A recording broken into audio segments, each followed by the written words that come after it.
everyone, and welcome to Knights of Last Call. My name is Derek Melenda, and today we are back for part 2 of Sentinel Comics. We just had, oh, hey, Shadram re-upping their adventuring. We had a couple of people actually re-up their adventuring. I think we got some 11-month people now. That might include, coming up on 11 months, is our guest today, Mr. Damien Wu. Hey, Damien, how are you doing? I'm doing just fine. How are you today? I am doing pretty great. Now, for those of you who aren't in the know, Damien, also known as Paw No Longer, is a mod and hero on our Patreon, but he's also the one who's been, let's call it what it is, bothering me for months to do this RPG. And you liked it, so I was correct. Yeah, I mean, listen, superhero RPG is not a hard sell for me. So now we've got the standards are high today. So Boothby says this will be the stream that gets Sentinel Comics out of my cart for good, or like it's a do or die buy type thing today. So the stakes are pretty high. I just want to say again, thanks to everybody who's showing up today. Normally these first looks I try to do the part 2 as a follow-up, but we had a great showing from the last Sentinel Comics, so I wanted to kind of give it a fair shake. And one of the things I said we would do is go ahead and make a character. So that is what we are going to do today. So today we are just supporting today's stream is brought to you by the patrons, brought to you by the generous donations of viewers like yourself who supported us last time. And again, these first look streams aren't always our most popular, but they're a lot of fun, and they're a great opportunity for us to get some new RPGs out there, for me to get a chance to look at some new RPGs. So very much enjoying these, and better than another archetype video is what I always say. But that being said, we are coming to an end to our archetype videos here over the next couple of weeks. And I'd love to hear from you all if there's anything else that we might be able to do here. Obviously, the patrons are going to be able to weigh in on Patreon and through our Discord. But I'd also like to hear from anybody who might be watching this VOD. If there are types of streams or shows that you would like to see from the Knights of Last Call, things that you would like to cover. Remember, we don't really care about what's popular or what gets us views. So the one thing, now Boothby says anything but ranking videos. That being said, we did have a great idea, and that is today's tip goal. And it's not just today's tip goal, but it's probably going to be the tip goal over the next couple of streams, unless people say this is horrible, in which case I'll kill it. Somebody had an idea. We were joking about ranking videos, and someone said, "What?" Ben from the Discord said, "What about all the games behind you?" And so if we get to $150 today or this week, over the course of a couple of streams, we're going to do a all Derek's bookshelf ranked. Okay. Now I have a question for you. Yeah. Is that just on a game-by-game basis, or do you have to rank all the splats too? Ooh, that's a great question. Is it by a game-by-game basis, or do I have to rank the splats? I think we would just do a game-by-game basis. My Zoom thing there thought I was raising my hand. There we go. I had to turn off the recognized hand gestures. Yeah, I think I would just pull off all the books, and I would just take out the systems. Now, that could include a first edition and a second edition if there were multiple editions of the game. And I think what I would do is I'd probably have another camera set up, and I would just have the big stack of games, and I would just put the game into the camera, we'd screenshot it, and then we would just rank every game system that's on my shelf. And it'll also be a good excuse for me to organize it, because it's kind of disorganized. And I don't know, we'll see how it goes. But we could just rate every book on my bookshelf. It'll take you 4 streams just to get through your 4 ebooks. Well, I don't think we would be going super fast. It would be more like, because we wouldn't be flipping into them. I would just be like, Player's Handbook 2, fantastic book. I love the races. Introduces the primal power source. Does a really excellent job. B plus. And then it'd be like Player's Handbook 3. I'd be like, weird races. I didn't like any of them. The psionic power source, not my favorite in 4th edition. Plus, I really didn't like the martial feats, and there were some other things in there. C minus. We just move on. Anyways, so be careful. Be careful about sliding psionics. You know what can happen. That's true. You have to maintain some respect. Satir says maybe a Root Super review in anticipation of the Root game on August 2022.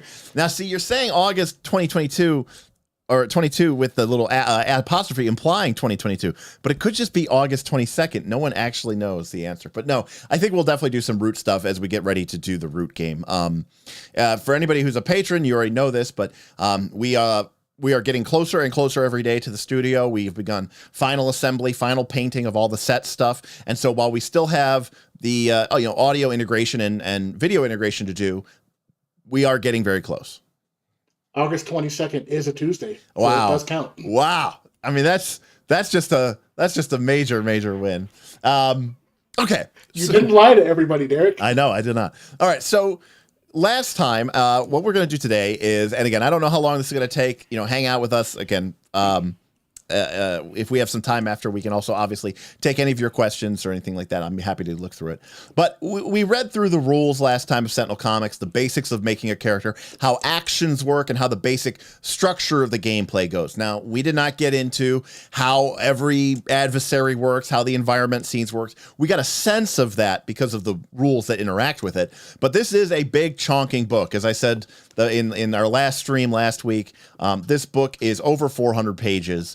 And so, just going through playing the game and creating a character, moderating the game and the bullpen with all the different adversaries and lieutenants and minions, that alone is almost 200 plus pages. So there is a lot in this book. It's more like a player PF2 core rule book, but it also has monsters. So it's kind of got everything.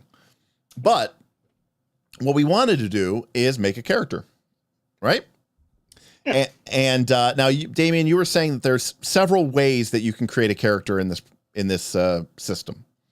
Yes, there's the standard way that you would assume, which is called constructed method, which is you pick each thing from each list, one from each list going down, and you make exactly the character you want, which is fine if you have like something specific in mind. But I also think it's really kind of basic and boring, because the guided character method, where you roll dice, is one of the most interesting it's one of the most interesting random character generators that I have ever played with. It's a bold statement.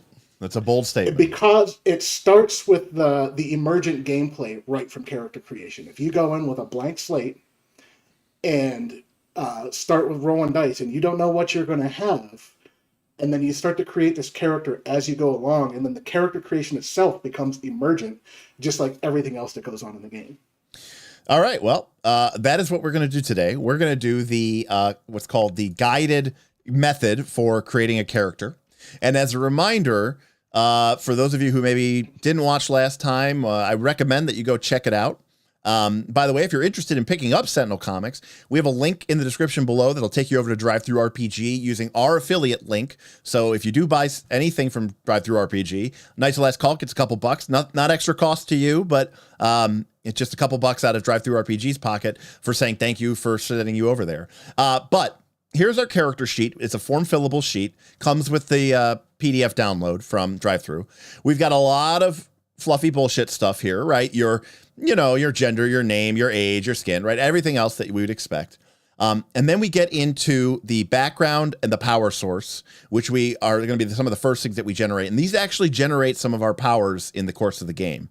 We're then going to have to decide what our two characters' principles are, which is a role-playing guide, but also helps sort of decide some of the mechanics of our character, including how we earn hero points, right, Damien? Yeah. The principles come in the background step. So one's like kind of a formative principle, and then the second one comes from the archetype set, which is the principle that comes as you're now a hero. Yeah, got it. Okay, well, there we go. Just wanted to get everything in there. And then we're going to have some powers and some abilities, and then that's going to be it for our characters. So creating the heroes from the guided method is the step-by-step method. So we've got, let's see, step 1 is a background. Step 2 is a power source. Step 3 is our archetype. Step 4 is our personality. Step 5 is our red abilities. Step 6 is retcon. I like that they call it a retcon. Sort of just kind of go back and maybe fix sums or tweak things. Figure out what our character's health is, and then any finishing touches. Okay? So let us begin with background. So it says to begin with, roll 2d10. and you can use one of the D10s that you just rolled, or by adding them together, we could select a background, recording it in the characteristics section of your hero sheet. That provides you with some of your qualities, see page 44, principal, see page 45, and a new set of dice to roll for power source for the next set. Okay, so we need 2d10s. Chat, give me a number between 1 and 10. The first two numbers are what we'll use. So just give me a number between 1 and 10, and we'll go with that. And while we wait for that, well, I probably shouldn't show it yet because that might bias chat. Okay, we got a 4 from Kragan. We're waiting on the other one. And a 9 for Frostjack. Okay, thank you, Frostjack and Kragan. So we're going to go with 4 and 9, and that means our background. So this is our characters. Where do they come from? What's their like human element? Where do they come from? Hey, we got a tip from Lollipop Candy. Lollipop Candy tip $20. Thank you, Lollipop. I'd love to see more system deep dives. Here are some bookshelf exploration funds. Most PDF readers have a back and forward command, like Alt plus left/right arrow. You can use if you accidentally click on a hyperlink. Anonymous tipped $150. Anonymous just tipped $150 and says this one's on me. Okay. Thank you, Anonymous. I'm not sure who that was. I'm guessing it was our friend. I don't know who that was. Sheesh. We'll have to. Hopefully, someone will claim credit. Yeah. Well, you know what? I don't know if they meant to be anonymous, but whoever you were, thank you very, very much. That is extremely, extremely, thankfully nice for you. Plot twist, it was Damien. Yeah. I'm slightly broke at the moment. It definitely wasn't me. But thank you very, very, very much for that incredibly generous tip. So, Anonymous, you asked for it. Lollipop started the ball, and then Anonymous came in and crushed it. So we are going to be doing all Derek's bookshelf ranked, and we're going to go through, and I'm going to talk about my RPG collection, which I think will be a lot of fun and a great excuse for me to swap some singing around. So thank you very much for that. The stream is already a fantastic success. Thank you, Damien, for the suggestion. Thank you. You're very welcome. Thank you, Anonymous, and thank you, Lollipop, for those incredibly generous tips and donations. And thank you, all of you, for everything that you do here. This is literally why I can make a show where I know I'm not going to get more than a couple hundred views, so that we can talk about some niche RPG in a niche hobby in a niche genre, and we can talk about it because we can get the kind of support that we get from our patrons, from our tips, from our donations. And as we move into almost year 2 of the Patreon, I gotta say we got some people who have been supporting us for a very, very long time. And then you know what, just cheers to everybody. All right, moving on. Thank you again for that incredibly generous tip. All right, so everybody else is claiming it was not them. I will finish the archetypes out of sheer stubbornness. Okay, that is true. 4 and 9 are what we rolled, so that means our choices are 4, 9, or 13. So our background could be, now again, remember, we're trying to embrace the randomness here. We're trying to embrace the emergent gameplay. Okay, so our background could either be adventurer, performer, or medical. I got to admit, now I kind of like the idea of being a performer. I don't know why, but that's leaping out to me. Now, a couple of things that we can see here is that the background that we choose not only determines our character's qualities, but it's also going to determine our principle. So there's a little bit of, I don't want to say it's like which I wouldn't call it metagaming, right, Damien? Like you could just, you can just pick whatever you think is cool. But I mean, like if you think the idea of, your principle being responsibility sounds cool, then you might want to go with performer. So I'm going to go with performer. And again, I don't, that could be a lot of things. It could be, a Broadway superstar, or it could be like a Robin type character. So I'm going to go with performer.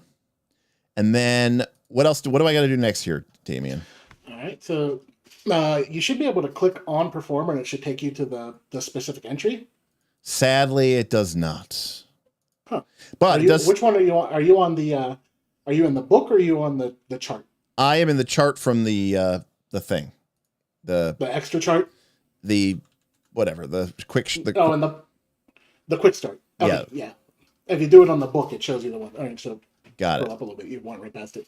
Also, just a thing. I don't know how you need to do it, people out there, but if things that Derek will do. If Derek ever makes a book and is successful, and you all help me Kickstarter, and I work with some of the patrons, and we develop some awesome book. If Derek ever makes a book, the page fucking numbers in the PDF are gonna match the page in the PDF. That bothers me so much. All right.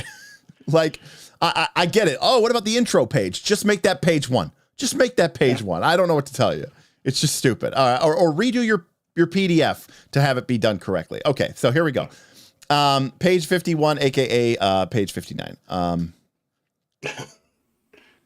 So this is our background performer. Okay, so we have to assign a D10 and a D8 to 2 of these qualities: acrobatics, creativity, finesse. Choose a responsibility principle, and now it links, and now I can't go back. Damn it! Oh. See, this is why I love. You know what, Quark? If you're out there, this is why I hate PDFs too. I love real books more than anything I could possibly hope to ever tell you. I absolutely hate PDFs. Everything that they do to try to make them more convenient is more bothersome to me. All right, here we go. Okay, performer. All right, so I have to assign a D10 and a D8 to 2 qualities. Frosty says unsubscribe. All right, so what does that mean? Qualities? So you can pick the qualities, and they give you 3 choices, plus you can pick any social quality. Okay, but I only get 3. No. You see how if you look at the chart, it says acrobatics, creativity, finesse, or select from social qualities category. That's why I told you that other PDF would be useful, because you can keep that chart up of all the ones from when it tells you can pick from a list. Does it do that for us here? Is that in? Scroll up. Oh, the other way. That's the first thing. It's the second page of the whole list. No, it just says acrobatics, creativity, finesse, any social. Keep going up. It's the second page of the whole. Oh, okay. Yeah. I see. I got it. Okay.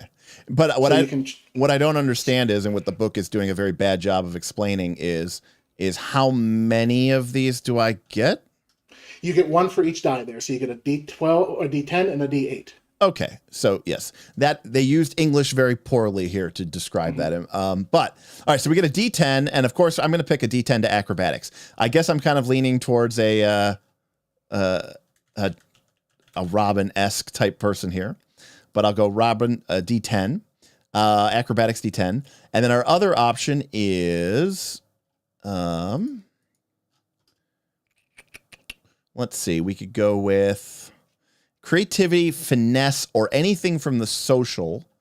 And our social are banter, insight, imposing, leadership, and persuasion. I like banter. Yeah. Give our characters some social graces as well.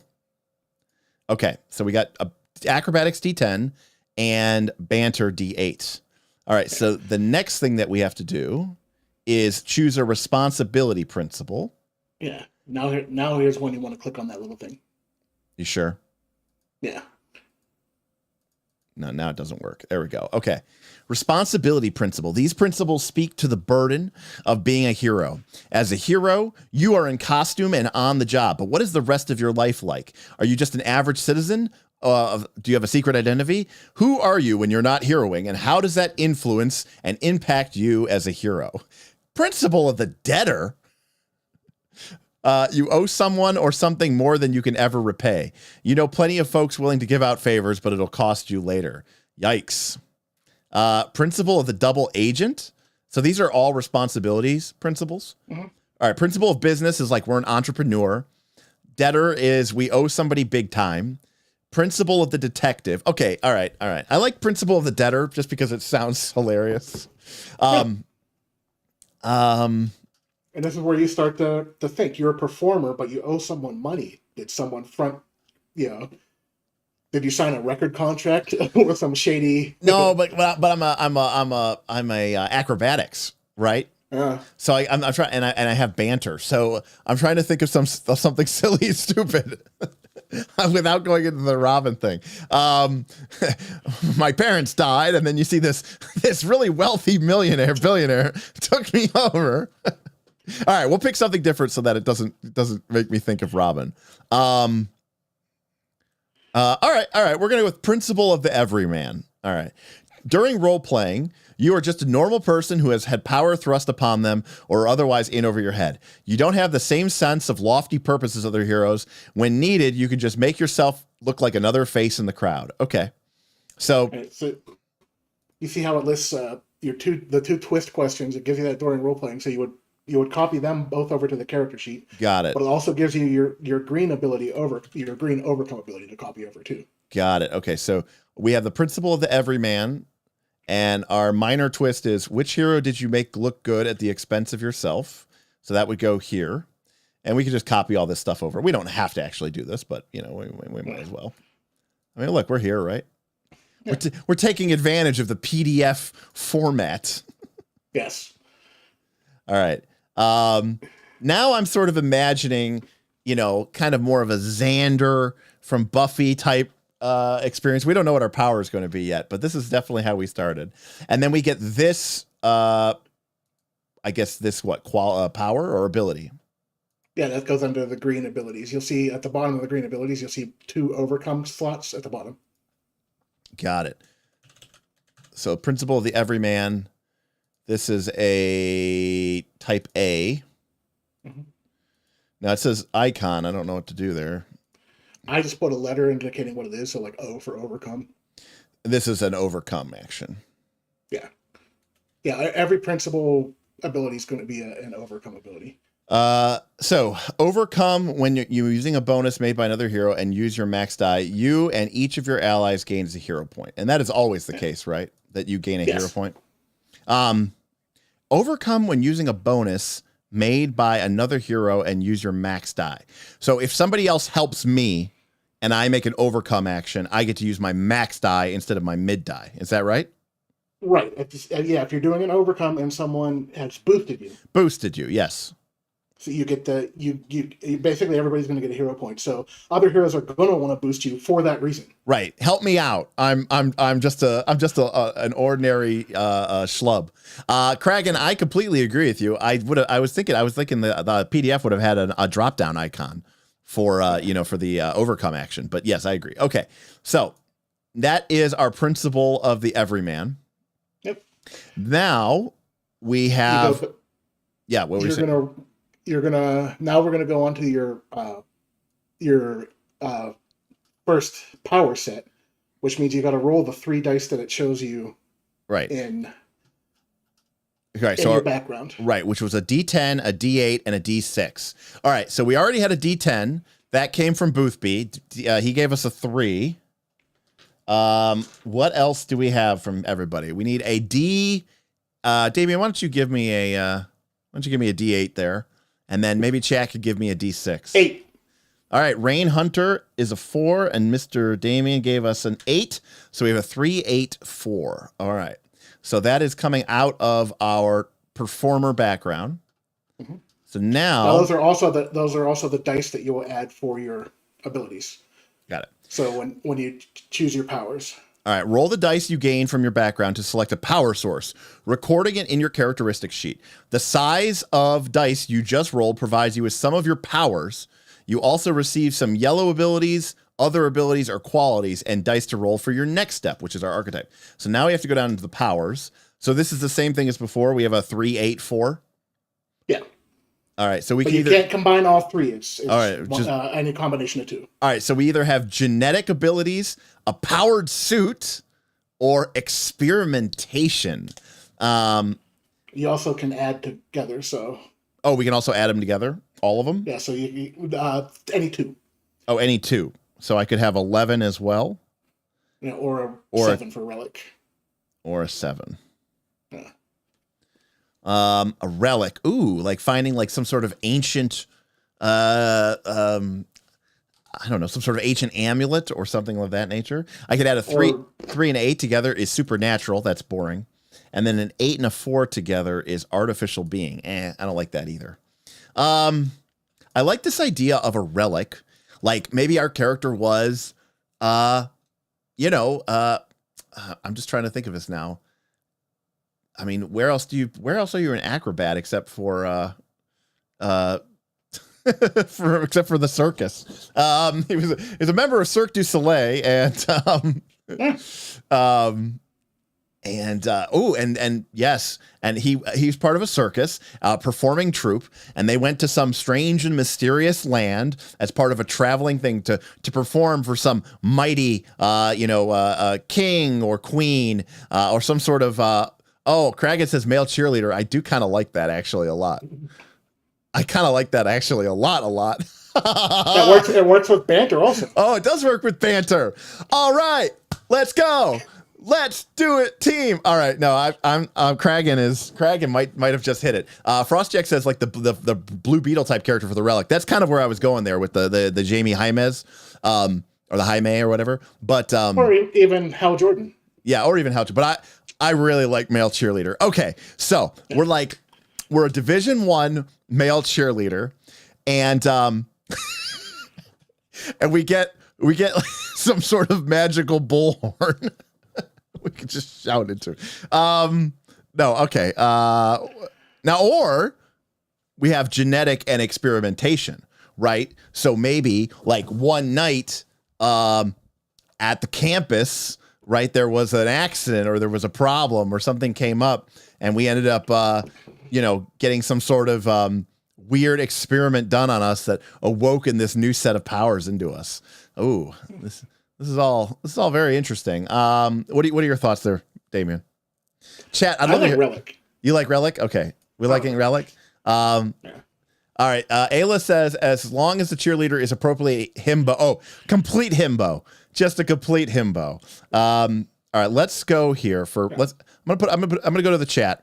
All right, so we got to pick a power source for our male cheerleader, which is either experimentation, genetic, relic, or I'm not going to go with artificial being. We'll say supernatural. No, it doesn't make any sense for an everyman, so I wouldn't use it either. Exactly. Right, exactly. Could have been a graduate project. I mean, just because he's a male cheerleader doesn't mean that he's not also getting his, master's degree in something, right? It could be something like that. Although the everyman doesn't, I want to stay away from being like the Tony Stark, brilliant scientist secretly. No, I view this as being like more of an he got duped in that an experimentation. Oh, right. Situation. Listen, he needed money. So he signed up. Drug trial. Yeah, he signed up. He signed up for some. He signed up for some projects, from some experimental drugs, because he needed it. All right, we're getting a lot of people voting in here.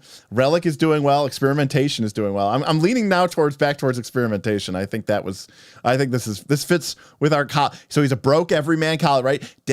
Mommy and daddy didn't have money. He had to go. He had to do it on his own. He's working 2 jobs. He's just trying to be the best cheerleader he can be, and so there was an ad in the paper that he just thought he was donating plasma.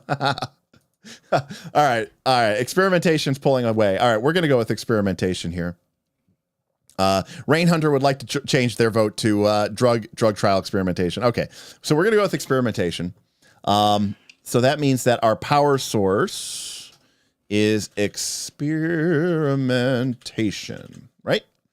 Yes. All right. Now, powers.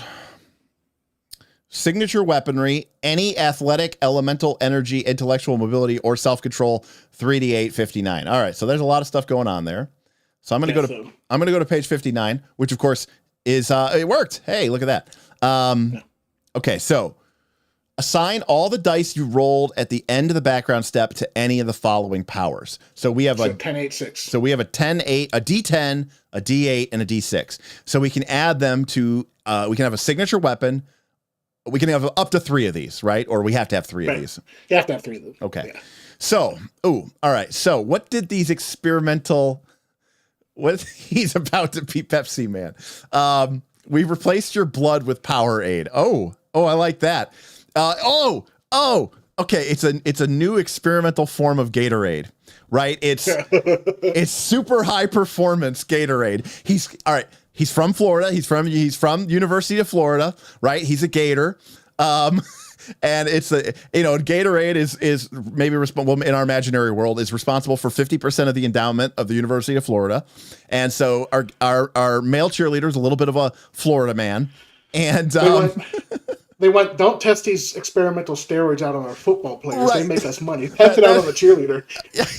Ayla says, of course he's from Florida. Absolutely. Right. They don't want to test it out on the football players. So they say, test it out on the male cheerleaders first. Okay. So we have this hyper experimental Gatorade, and it is going to give us some superpowers.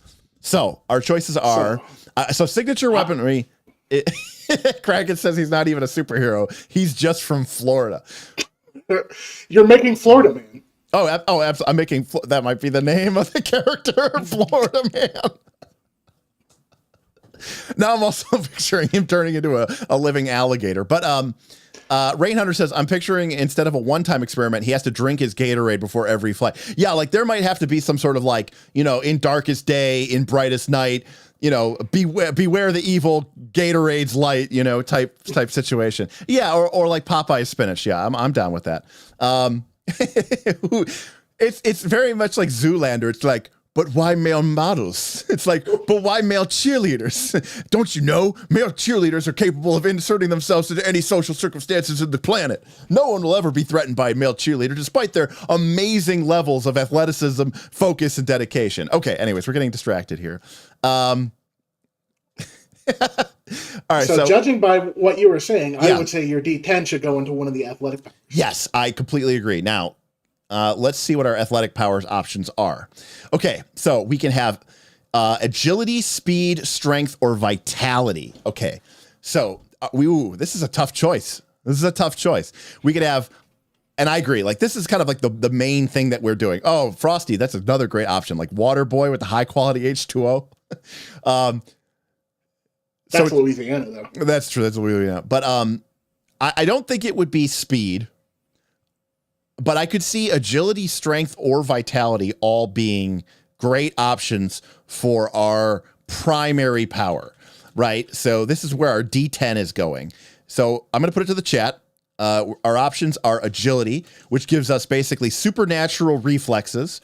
We could have extreme strength, or we could have extreme vitality, extreme health. All right, so chat, let me know what you think it should be.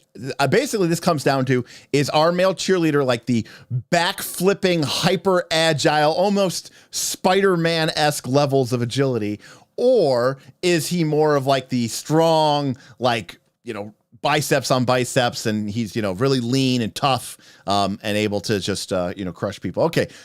Agility's out to a massive lead here. Now I'm curious, like how would, while the chat votes, Damien, like how would something like vitality work in the system as like an overcome? Because it feels like it's a passive thing. Yeah, vitality is one that you would use more for recover actions or boosts and hinders and stuff like that. Okay. Yeah. All right. Not every power fits everything you do. Right. No, that's a great point. Okay, so it looks like overwhelmingly agility. So we're going to go with agility. So that's our power, right, Damien? Yeah, that's your first power. And that is going to be a D10. Yeah. All right, so now we have to pick a second power, which could be, we could pick another athletic power. Now, by the way, remember we have a D8 and we have a D6. Well, look at the intellectual powers real quick. Okay, let me end the poll. Our character does get access to elemental energy powers, but I don't think that fits our theme. No. What else? I just want to make sure we know what our other powers are. elemental energy, intellectual mobility, or self-control. So the mobility or self-control also kind of interests me. So let's see what we got here. Intellectual. Now, my mind is this guy's not very smart, but that's just how I'm envisioning this character. Right. But here's the reason why I pointed that out. But presence, he's a cheerleader. Yeah, presence is very nice. He's a cheerleader. But we have awareness, deduction, intuition. Those don't make it. I mean, intuition might be funny as sort of like he doesn't know what's going on, but it's almost like he's got his cheerleader's tingle, and he's just like preternaturally aware of what's going on. So I'm not 100% saying no to intuition or presence, but I do want to take a look at our mobility options. Okay, so mobility is literally mobility: flight, leaping, momentum, swimming, swinging, teleportation, and wall crawling. And then self-control is elasticity, intangibility, invisibility, shape-shifting, size changing. We went from basically making Robin to Spider-Man. No, we gotta get away from Spider-Man. So no wall crawling or no nothing like that. I mean, what does chat think? I mean, where do you think? I mean, I think we're gonna go with presence. I think I'm gonna make presence a D6. So we can project our personality over people, and sort of make them bow down to our powerful cheerleading ways. So that leaves us with a D8. And again, that D8 could be from mobility, which would be like, being able to fly and, do all that other crazy crap. I mean, leaping, maybe, I don't know.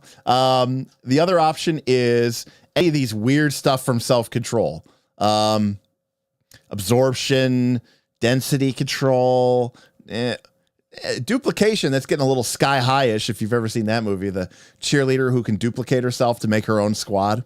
What else we got? Elasticity is kind of fun. There's Rain Hunter is feeling the D8 vitality personally. You know what? Now we're kind of going more towards kind of Captain America. To be fair, blatant knockoff of popular superheroes is kind of the Sentinel franchise. You know what? I actually kind of like Rain Hunter's suggestion of just D8 vitality. Our character's just going to be fast and just like the supreme athlete, right? Like they have made him into, instead of a super soldier, he's like a super athlete is kind of basically what it would be. So we're going to go with vitality. There we go. Vitality D8. All right. So our character is supernaturally athletic, supernaturally agile, has an amazing, almost magical presence to them. Very overpowering, overwhelming. Okay. I like it. I love it. Now we get to choose our first abilities. All right. So do these 3d8 matter or no? They do when we go to the archetype, but we start with abilities first. All right. So we're going to go back to the experimentation list. There is a bit of book flipping here, huh? Yeah. Use your bookmarks, folks. All right, here we go. So we get 2 of these yellow abilities. Each has to use a different power. Each has to use a different power. Now, Damien, what does that mean? That means, like, if you look into the game text for each one, there's a spot that says power in brackets. You replace that with one of the powers on your list. So that ability only works with that particular power. I still don't think I understand. All right, so look at personal upgrade. Yeah. You can choose, personal upgrade is perfect. Like I said, vitality is really good for boosting. So that's a boost yourself action with the max die. So you could say boost yourself using vitality. Then the second power you pick from that list there cannot use vitality. It has to use either agility or presence. Got it. Okay. So personal upgrade is definitely one that we're going to use. So this is a boost, right? Personal upgrade. We can give it a cooler name, obviously. Yeah, that's where you give it a thematic name. Yeah, exactly. Thematic name pending. And we can boost ourself up boost yourself using. That goes, and then actually it's supposed to go into yellow. Oh, this is a yellow ability. Yeah. Oh shit. Yeah. So we can't even do this. All right. So there we go. Is this it? All right. And so this one's going to be called, They Had Us in the First Half. Not going to lie. Okay. Right. Cause it's yellow, right? We can't just start, right? We can't do this until we're somewhat into the fight. Right. Okay. So that's our first power. And then we get to pick another power, right? Yeah, a second yellow ability, and then you get to pick one green ability. Okay, but the yellow ability can't be from vitality. So this has to be either from agility or from presence, right? Right. Well, I mean, I think it's got to be throw minion, obviously, right? Yeah, okay. Kragan says totally. Absolutely. I mean, that's like some jungle gymnastics, like, you know, you're juggling with them, your feet, and you're kicking them off. So we're going to definitely go with throw minion. So this is a yellow ability. Yeah. Throw minion. I'm assuming this is a overcome, right? No, it's an attack. Oh, it's an attack. Oh, it's an attack. Yeah. And then what does this let us do? Attack a minion using power. The result of the minion's save attacks another target of our choice. Perfect. This is exactly what we want, right? We're literally just flinging minions into other minions. Oh, I did it again. It's weird that they start off with the thing that's lower than the thing. That's a little... That's because a lot of the power sources don't give you green abilities. They give you only yellow, and then you get your green powers from the archetype. Got it. Okay, so we're going to attack using agility. All right. Yeah. We need a name for this one, too. We got cheer toss, pom-pom toss. I kind of like cheer toss, but what I don't know if is there a name for like a is there a name for like that kind of stuff in, I don't know anything about competitive cheerleading. But you know, some sort of name for that type of stuff. Trust fall. Yeah. We'll put I'm going to put NCAA U of F performance round 3. Gold medal. All right, so he just busts out his routine. If we get another better name of it, we'll go back to it. Okay. And then we get one of these green abilities. So again, we start with the one that's below, and then they give us the one that's above. A little awkward there on the editing. But we get one of these overpower, and when we are boosted, we get even more boosting. So yeah, this guy is all about just being boosted unto himself, right? He's just a big attention hog, right? Yeah. And this doesn't even have an icon. It's because it's inherent. Okay, not innate, inherent. And this basically says whenever we're boosted, we get an additional +1, and then if it's 5 or more, take damage equal to that bonus and remove it. So if we get too hyped up, we take damage. Yes. All right. So that is what we get from our power source, correct? Yes. Then we roll 3 d8s for archetype selection. Okay, chat. I need 3 random numbers between 1 through 8. Please and thank you. Please and thank you. Archetypes are coming up next. We got to figure out what kind. Okay, Dalek has given us a 4. That's our first one locked in. Jonathan has given us a 7. And waiting on one more. Mike T says medic archetype dedication, obviously. And a 5. Ooh, we got multiple 5s. All right, so 4, 5, and 7. So our choices are Hawkeye, Blaster, Armored, or we can add 4 and 5 and get a 9, Elemental Manipulator, We can add 4 and 7 together to get a sorcerer, or we can add 7 and 5 together to get a psychic. Uh-oh, we've run into a problem here. None of these seem to really make sense. You can always reroll once.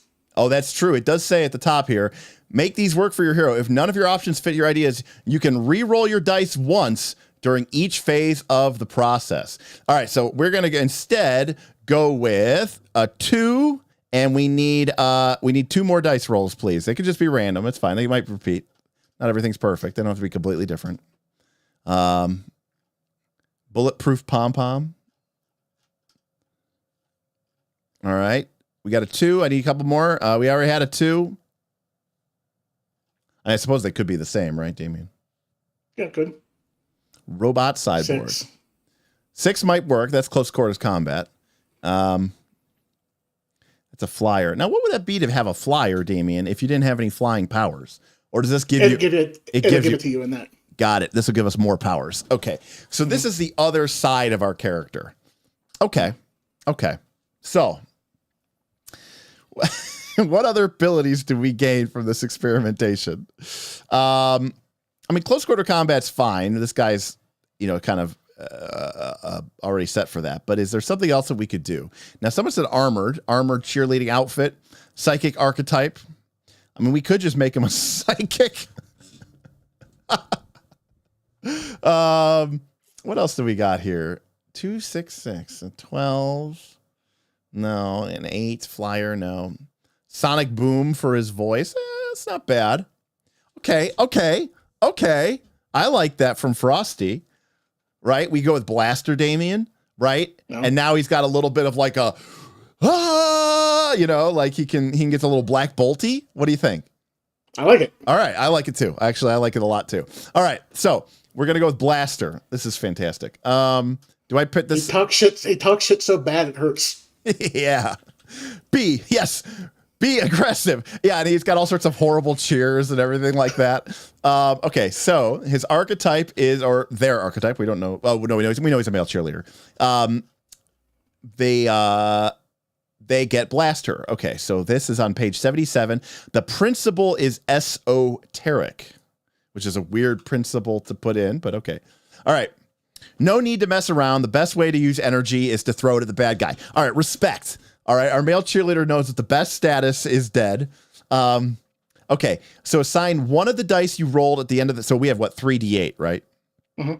So assign one of the dice you rolled at the end of the power source step to an elemental energy power. If you already have an elemental energy power, which we do not, we can skip it and add a different one or swap it with our new dice. Assign one of the remaining dice to either weapon, elemental energy powers, mobility, or technology. Assign any of the remaining dice to a mental or physical. Then we gain 2 greens and 2 yellows, and they're in the correct order this time. Well, good job, game. And then we choose an esoteric principle. Okay, so we need to pick some elemental energy powers, right? Well, that's Sonic, isn't it? I mean, we already determined that. It's got to be. Okay, here we go. Sonic. Boom. Got it. So, all right. So we have Sonic. Focus waves of sound can be wielded to great effect, both for destructive vibration and for sound mimicry. These are spirit fingers, and these are gold. I pretty much know every single line from the movie Bring It On. I was obsessed with Kirsten Dunst as a younger man, and I love her more than anything in life, except for maybe my dogs.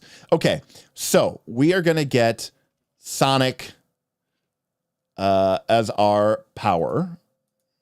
So where does this go? Here? Sonic? It's just Sonic. Under Vitality. It's just Sonic? Yep. All right, Sonic. And see, now here's the thing. I like this. And the reason why I like this is because it's just saying Sonic. It's not trying to be super specific. Think of all the crazy ways that you could use it, and the game gives you a lot of leeway. Now, it's mechanical. It's defined. It's saying, look, it's a D8, and it needs to involve your Sonic power, but it's not pigeonholing us into exactly what that Sonic power is, right? We could use it for a lot of different things. Like, anyways, okay, I like it. I'm just saying that's a cool thing. All right, so that's the first thing we have to gain. Then we have to gain a what? You gain a power from the list under it. A power from the what under it? Go back to the archetype. Yeah. Got it. I gotta find where the power is. My memory's not so good, people. I'm sorry. Page 77. Okay. Again, a lot of flipping around here. Okay. Then we assign one of our remaining dice to one of the powers. Signature weaponry, elemental energy powers category, mobility or technology. Okay. I think leaping fits well with a cheerleader. Mobility, I could see us having leaping. We got to have something that we can do, right? I'm just imagining them like shouting at the ground and just taking off. I don't think flight works too for that. Yeah, flight does. Yeah, that's a little too banshee-ish. Yeah. I like leaping. Leaping? Yeah, I like leaping. That works for me. It feels appropriate for both the Sonic, but it also feels appropriate for like the hyper athlete, the cheerleader, the sort of the decathlon. I think that works. That works pretty well for me as well. So I'm pretty happy with that. And then we get one last power, which is either from. So we pick a quality. Either a mental or physical quality. Oh, mental or physical qualities. So what are our mental and physical qualities? Let's take a look.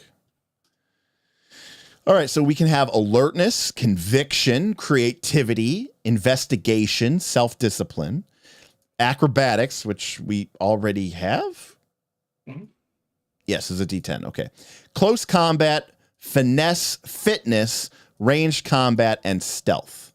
I could see, and again, you're able to use these things in combination. So I like the idea of our character having, we already have sort of a social thing in banter. And we already have sort of a thing, a conviction for cheer or fitness. A lot of people are saying fitness. I could totally go with fitness. I mean, that's very much in line with our Gatorade Florida Man idea here. And it pairs well with vitality with a lot of actions. All right. Got it. Fitness. Boom. All right. Solid. Moving back. Now we get 2 of the following green abilities, each of which uses a different one of your powers from Blaster. Okay, so one of these is obviously going to be tied to our Sonic power. Yeah, one has to be tied to Sonic, and the other one has to be tied to leaping. Got it. So, how would the hell leaping?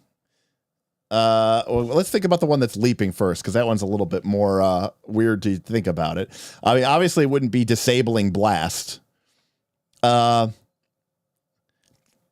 Attack using power. Ignore all penalties on this attack. Ignore any defend actions. It cannot be affected by reactions. So maybe leaping is like precise hit.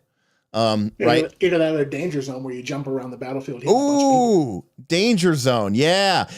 I'm going to pull out okay, it's going to be leaping, but it's like spinning back handspring into a full half tuck, boom, punch a guy, then cartwheel to the other side, boom, hit that guy. 3 barrel rolls into another kick, leap up across, do a double tuck, land, hit another guy. Okay, danger zone, boom, you got it. That's sweet. All right, this one's actually green. You don't even have to rename. Yeah, that's true.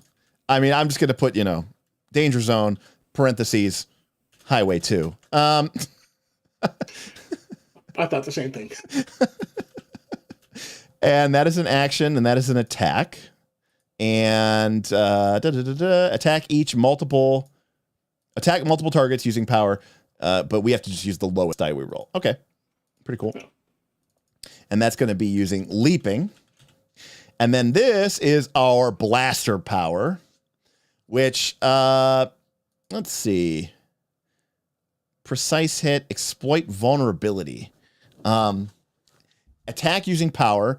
If you attacked or hindered that target in your previous turn, use your max die in this attack. Okay, so I'm going to do exploit vulnerability. And this is going to be an attack. And this is going to be an attack. And I am going to rename this. This is going to be, so the idea here is if we hit them last time or if we debuff them, if we hindered them, right? Then this is a super powerful attack. Exactly. Whoever Kragan, this is called X level trash talking. All right, Omega. There we go. Omega level trash talking.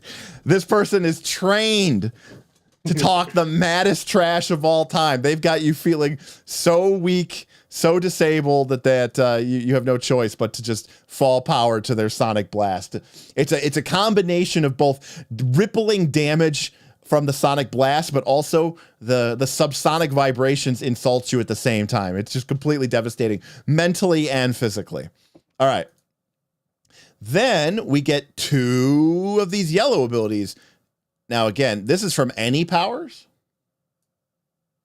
Yeah, they just have to be 2 different powers. They can use any of the powers. Oh my God, Kragan is so good. Kragan, you're killing it. Okay, it's not Omega. It's Omega Chi Alpha. There we go. Boothby, I love that. It's so loud, it hurts your feelings. I'm going to put that in quote. It's so loud, it hurts your feelings. Oh, that's perfect. Okay. All right. You guys are fantastic. I want to play superhero games with all of you. So we have to pick 2 yellow abilities, but it says, because here, Damien, it said, do green, which uses a different power from your blaster. But this one just says 2 of these yellow abilities from different powers, right? Yeah. So you can use some of your powers from your archetype if you want to. Got it. Okay. From your power source also. Got it. Okay. Right. Well, like one of these says it is specifically element energy. So if we took energy immunity, it has to be energy immune to Sonic. Yeah, it has to be immune to Sonic. Yeah. Attack using power. Use your max dice. If you choose another hero to go next, boost that hero using your mid die. Oh, I love this one a lot just for the power of it. So this is going to be imbue with element. You need to call that one ready. Okay. Yes.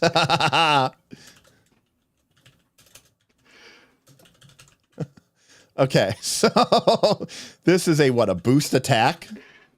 Yeah, you attack, and if you choose your ally to go next, they get boosted. Got it. Perfect. All right, so we're going to attack using, and we have to pick a power here. So I think this is where we're going to attack using agility. Right. If you choose another hero to go next, boost that hero using minimum. Okay, good for me. And then the last one's going to be heedless. Well, we only get 2. Yeah. Okay. So you get 1 more. All right, so we'll take heedless blast. And heedless blast, and that is going to be attack multiple targets using power. Use your mid die against each target. Take irreducible damage equal to your mid die. So we're going to take backlash damage, right? So yeah. I think this is going to be tied to Sonic. And this is going to be called like Megaphone goes to 11. We don't care who's going to hurt. It's going to create sonic blowback, and it's just going to destroy us. Kragan says, yeah, I had nitpicks, but it seems really good overall. I don't regret getting it. Yeah, I mean, it seems fun. I mean, obviously this is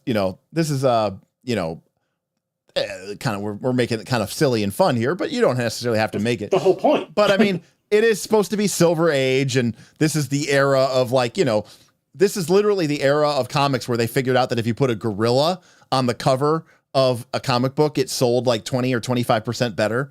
And so like during the 50s and the 60s, all these comic books had gorillas on them all the time. And this is where you got like Gorilla Groot and all these other crazy, stuff like that. Boothby says, I don't know that I would want this for a long-term campaign, but a short shot, I'd love that for that. I don't disagree with you, Boothby, particularly because superhero games, in my experience, typically don't level up. And I don't think you need to level up to play a game. Let me be clear about this. But it does start to get a little long in the tooth when your character doesn't really change. And yes, the world around you changes and things can happen, but it could get a little tiresome. But this game is literally designed for you to do a 6-issue collection, and that's the end of your collection. And you can kind of say, we could be done here, or if everybody's having a good, it's almost like everybody buys into doing just 6 issues. We're going to do 6 issues. After 6 issues, if we're all having a good time and we'd like to do more of these characters, we could do another 6-issue arc. Or you could say, we're good. And then you close that collection down, you bank it, and then you put those characters away, right? and then you can always come back to them later. This is like the perfect side Sure. game. Yeah, that's a good example too. Yeah. Yes. I need a break from my D6 for a while, or D20, Fantasy 20 for a while. Let's play some. Let's pick up our heroes again. Right. I mean, it's pretty easy to pick up. It's simple to do this. Kragan even says it's very naturally episodic, which is a very nice contrast to something like Pathfinder, where, you know, any of these long form campaigns where it's like you're tied up in these epic long duration, you know, no, like this could easily just be 6 episodic monster of the week, villain of the week, you know, with maybe a slight kernel of like who was behind it the whole time. And then a final-ish episode, you confront them and, you know, you have your big drag-out fight, right? It's very easy for that kind of style of play. Yeah. Boothby says, start a new issue or collection when the group has a fight over Pathfinder rules as a break. Yes. Okay. So we're crushing it here. So now we have to choose an esoteric principle, and then we're going to be rolling 2d10. But first, we have to choose an esoteric principle. A hero with one of these principles has something more than a little strange about them. Who were you before? Where is your life leading? Are you even human?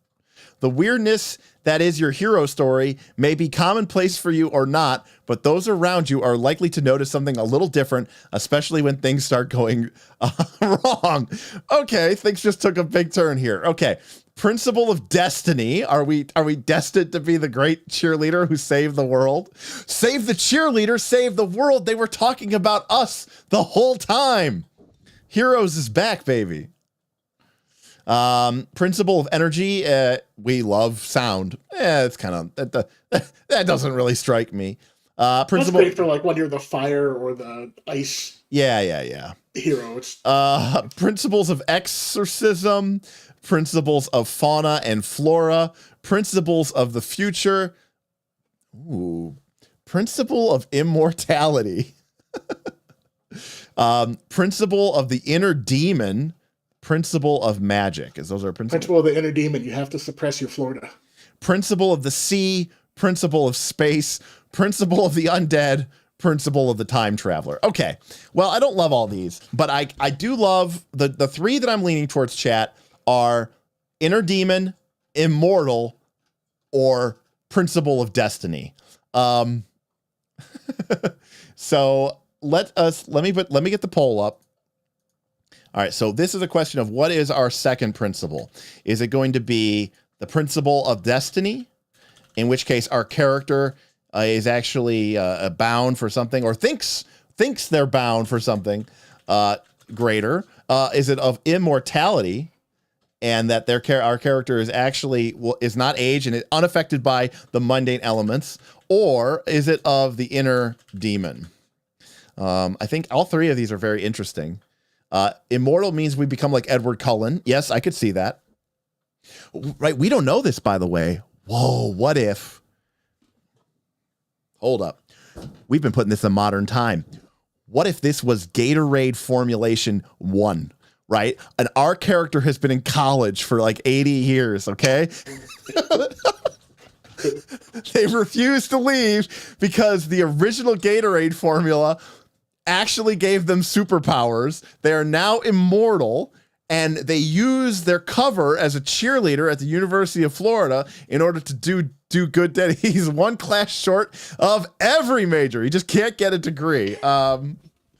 He somehow continues to he just somehow continues to fail out every year. He's got like 18 degrees and keeps re-enrolling as his kid. Right. That's right. He's like, oh, you know me, just another legacy, you know, coming back to the thing. All right, let me take a look what we got here. 55% voted for Destiny. So we are going to go with Destiny. All right. So Florida man is destined. All right. Signs and portents lead you towards an inevitable place in life. You can always gain some measure of direction when needed. Okay. So we are more than just some hero. We're an everyman, but we are destined. And maybe, you know what? In a way, that's actually kind of cooler. We're just an ordinary person, but now we have this great, You're Frodo. We have this great destiny thrust upon us.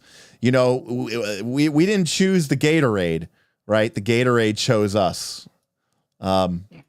All right. What? Frodo. It's Exactly. perfect. All right. All right. And then we get a new green ability, which is the Principle of Destiny. All right. And this is probably overcome action, I imagine. Yeah. And this says overcome a situation directly govern, connect to your destiny, and use your max die. Everybody else gains a hero point. Okay. All right, sweet. Yes. So that's when your GM definitely has to help you include that one. Yeah, obviously. Yeah, exactly. Classic chosen one. I personally, I will say this, that I will go with the Destiny as the chat chose it, but I would have gone with Immortal. The idea of the Immortal collegiate level cheerleader to me is fucking hilarious. All right. So next, 2d10. Yep. Because next we are doing personality, people. Personality. All right. Let me get 2d10, people. Let me get 2d10. Come on, chat. What do we got? 5. 5 from Awesome.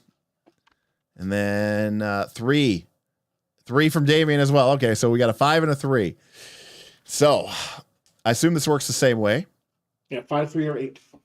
So we can be impulsive, sarcastic, or fast talking. Ooh. You're from Florida, you're impulsive. We gotta be impulsive, right? That's just like a no-brainer, right?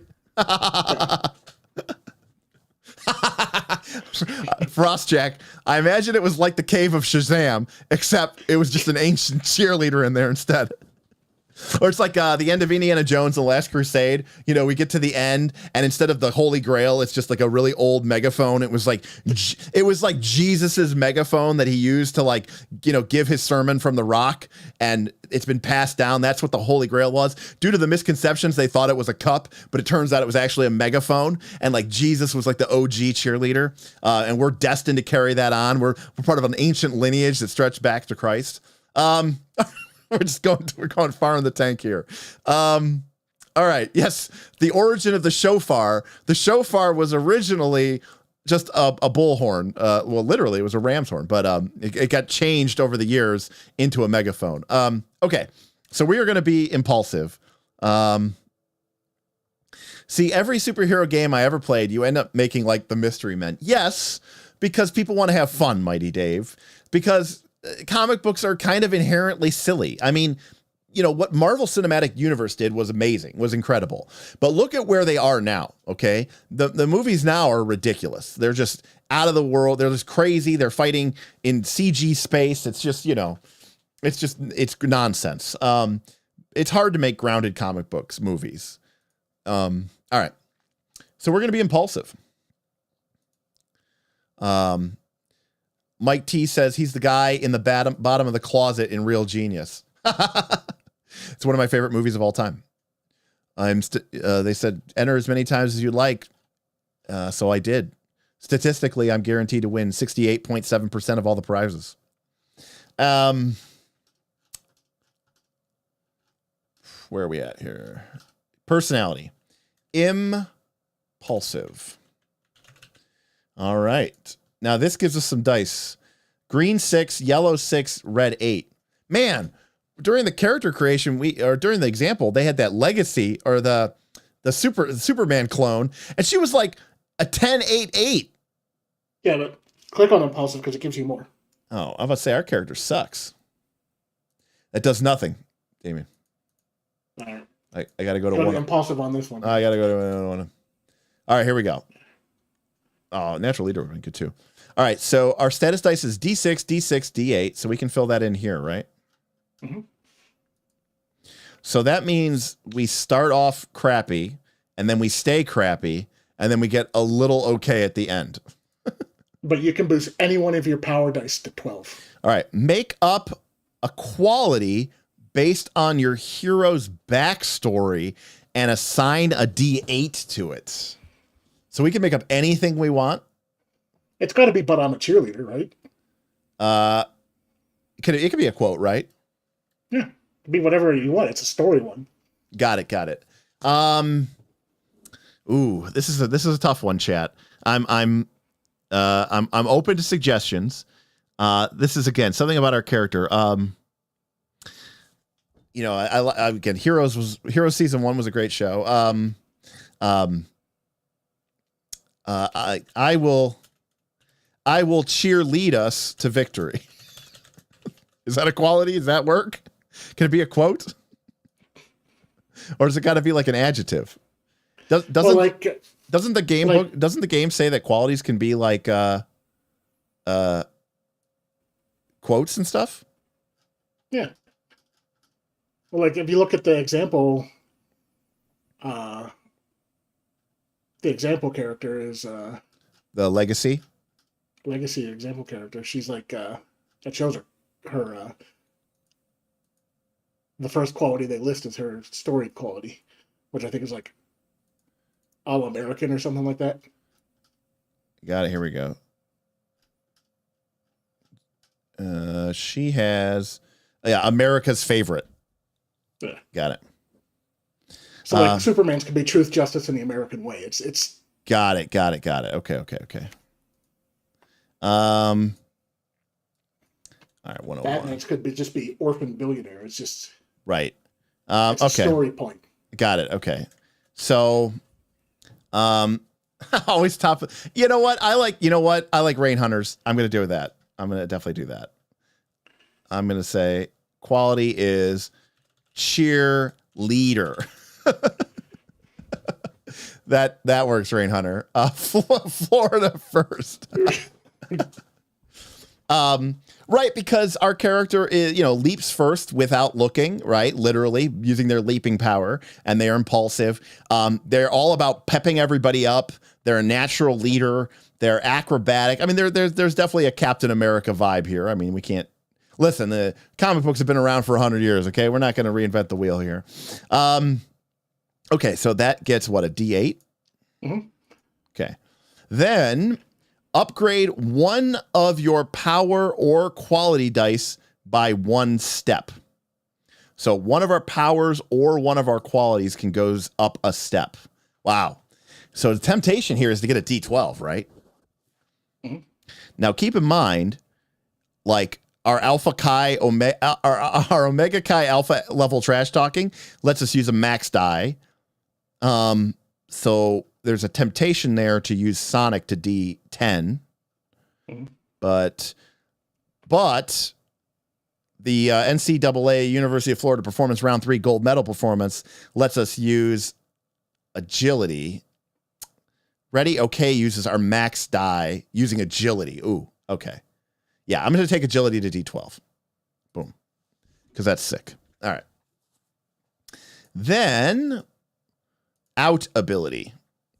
The hero who goes directly after you may take 1 damage to re-roll their dice pool. So this means that even when our character is essentially dead, right? They still have an impact on the game. Not much of one, but somewhat of one, right? Yeah. And then we get to choose 2 red abilities from the next section. Okay. And the red abilities you can go they're based off of the power in categories. Right. So like you can pick one for anything from athletic or elemental energy powers, or anyone from your qualities, anything that you have. Right. So we have a mobility power in leaping. We have athleticism powers, and then we also have sonic power. And then we have the sonic. So I think we're going to take an athletic power. There's a spot to paste here. Yeah, I pasted it, Cragen, right here, right at the bottom. So obviously I want to take. Well, I'm going to take 1 from leaping, and I'm going to take 1 from Sonic. Okay. All right. So here we go, folks. Our character could regenerate. We can hinder ourselves using vitality, and then we get to recover hit points in the middle of the fight. So we can kind of weaken ourselves, but recover ourselves. We have Paragon Feat, and that's just sort of jumping out at me because it's a overcome boost. Overcome using a power in a situation that requires you to be more than humanly capable, like an extreme feat of strength or speed. Use max plus min and boost all nearby allies. But that sounds pretty sweet. Now, push your limits has no limit on the number of reactions we could take. However, our character doesn't actually have any reactions. So probably not a good choice for us. And then reactive strike would give us a reaction, but not our was. I love this Paragon feat. The idea of our character doing something so insane that only they could do, that they could do it, right? And then everybody else gets boosted because they're just so, oh my God, that was so amazing by what you just did. You have agility 12, so you are godlike at agility. Yes, and we have agility 12. I love it. All right, so this is an overcome boost. This is an action. And we're going to overcome using a power. And that power is going to be our agility. Now, oh man, it's got electrolytes. Oh, that's that's the hold my beer power. Yes. Oh, that's fantastic. Oh. Hold my Gatorade. Yes. Hold my Gatorade. Although, by the way, for people saying the regeneration for chugging Gatorade to recover health because it has electrolytes, that is A+ as well. I would probably totally take that, but I want to take something for our sonic power as well. So, okay, charge it. Summon allies. That doesn't make any sense. All right, so our choices are eruption, powerful strike, or charged up blast. Because we don't have immunity, so we're not going to take this. Purification doesn't really seem to make much sense. I like the idea of using charged up blast, eruption, or powerful strike because the power, also too, from a game perspective, right, Damien, the Paragon feat is an overcome. So we're going to be able to use that to, help us like overcome challenges. This would be a red level attack, which would be nice for us to be able to, really kick some ass and do damage here. Yeah. Charged up blast is when Human Torch goes Nova. That's the perfect explanation of that. Oh, damn. Summon allies could be I summon my squad. That's pretty good too. When the going gets tough, summon the squad. What power would that be?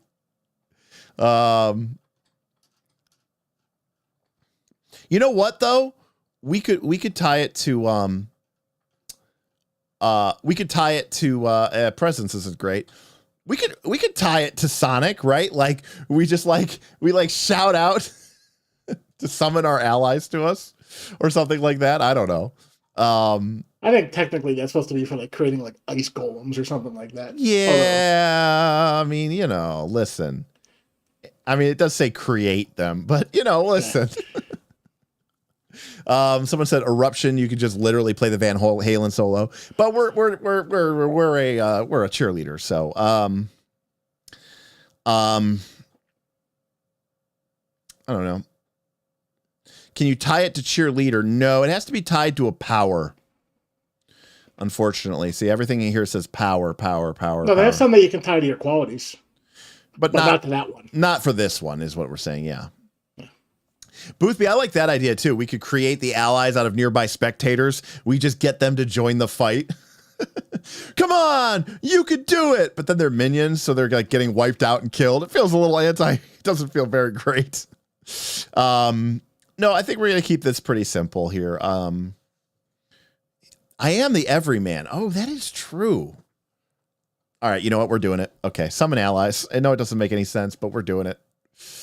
You know what? And just to keep it appropriate, Damien, we're going to go summon allies, which is, it doesn't have any type.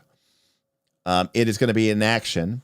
And I am going to tie it to our presence ability. That works. Right. We have one of our powers is presence. Now it's only D6, but we might be using, presence plus cheerleader, and that would be D6, D8. So, there's a good chance that we'll get some pretty good things there. So this we are going to use our presence power, and we'll create a number of minions equal to the mid die. Choose the one, same basic action they each perform. They act at the start of your turns. So this is definitely like, what's a, we need like a cheer, you know? Pep rally. Oh, perfect. Pep rally. Wow. Perfect. Yes.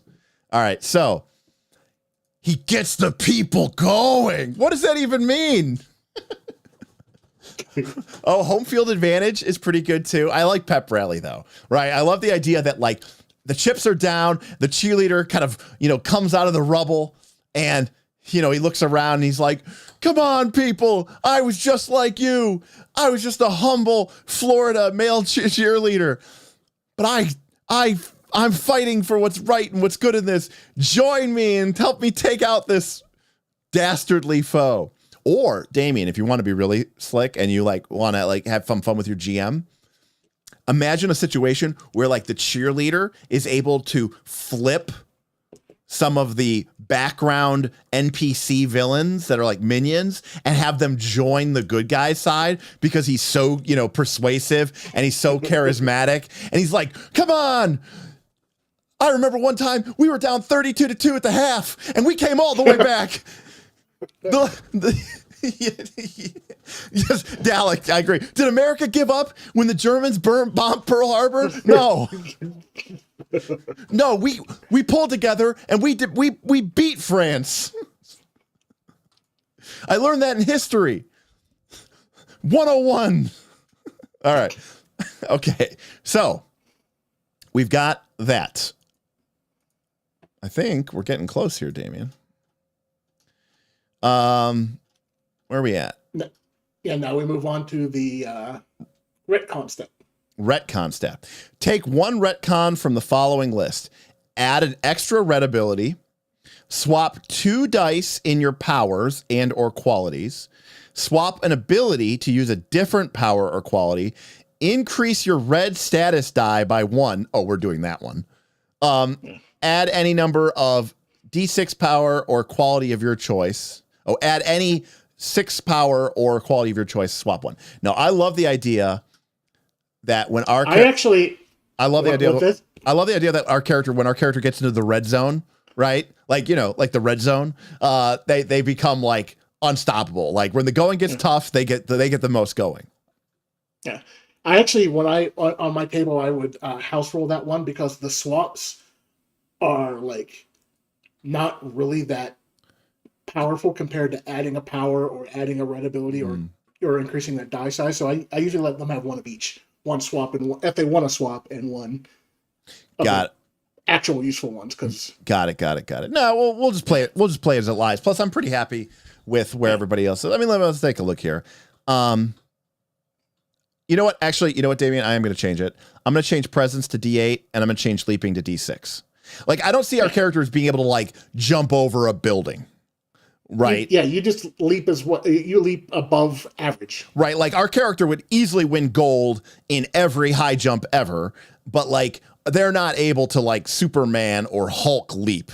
Right. Like they're more of a sort of like, you know, 20, 30 feet, you know, like extreme acrobatics. They're not like literally jumping, you know, miles through the air or hundreds of feet up. So I like that swap. Yeah. And also it ties better into our pep rally ability. I like that. Okay. Yeah. Then we figure out our health. Add up the following numbers. 8 plus the maximum of your red status die plus the maximum of your choice of any athletic power plus the result of rolling a D8. All right. So. Or 4 if you don't. So we have 8 plus the max of our red status die is 10. So that's 18. The max of our of athletics would be agility, which is 12, which is 30. 12 plus 18 is 30, and then we get a D8, which or you could just pick 4. I'm rolling. We got the D8. Here we go, and we roll a 6. There we go. So we have 36 health. Is that a lot? Yes. Check the chart on page 113. Oh, here we go. Also All right, It's so also we're on this page. You can just go down. got it. Okay.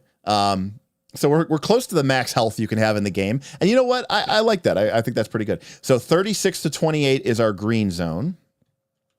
36 to 28 is our green zone, and then 27 to 14 is our yellow zone. And then 13 to 1. I guess I could have figured that out. 13 to 1 is our red zone. Okay. The player is Derek and the KOLC patrons. All right. All right, people. We're into the details in here. Now, I'm not going to obsess over the character's height and weight, but the most important thing here is what I need from you. We need to figure out this guy's name. Now, it could just be Florida Man. It also could be the cheerleader, right? It could be Captain Cheer. It could be Mr. Cheerleader. It could be anything of that sort of nature, which I personally think a superhero named the Cheerleader is kind of funny and kind of awesome. But I am open to suggestions. You all have been killing it all night, and so I'm very happy for you all to have any name. So I'm going to name this his real name is Mike Bevins, the most generic basic name I could possibly think of. I'm going to call him Mike the Squatch Bevins. I don't know where that came from, but I like the idea that on campus he's known as the Squatch, right? He's hirsute. Yeah, he's very hirsute. But I'd love to get any hero names now. I tentatively love just the name of the cheerleader, but the masked cheerleader, or let's see, what could it be? Let's see, it could be the All-American. Kind of a play on Captain America. All right, chat. What do we got? David, what do you got? What do you got for me? I like Florida Man. Florida Man. All right. You know what? It's done. Hero. Is it the Florida Man or is it Florida Man? It's Florida Man, just like all the news articles. All right. Florida Man. There we go. He is, and by the way, like, originally he was known as the University of Florida Man because he's from the University of Florida, and our character's not too smart, so he just would say, I'm from the University of Florida, and then they eventually just dropped off the university part, and now he's just known as Florida Man. And I think we're done. Is that right? Yeah, that's the finishing touches. It was just naming them, choosing their build and everything, putting in the details and all the other stuff, and picking some cool art or using Mid-Journey or something.